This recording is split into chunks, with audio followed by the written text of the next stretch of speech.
Vážne sa nad sebou zamyslíte.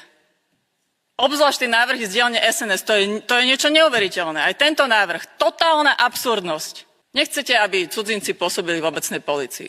Lebo medveď.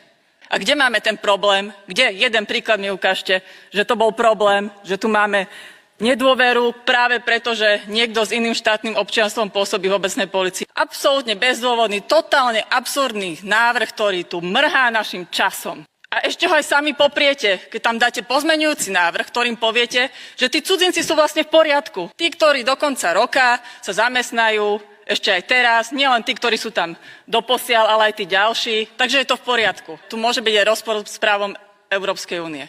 Ja si myslím, že dokonca aj s ústavou.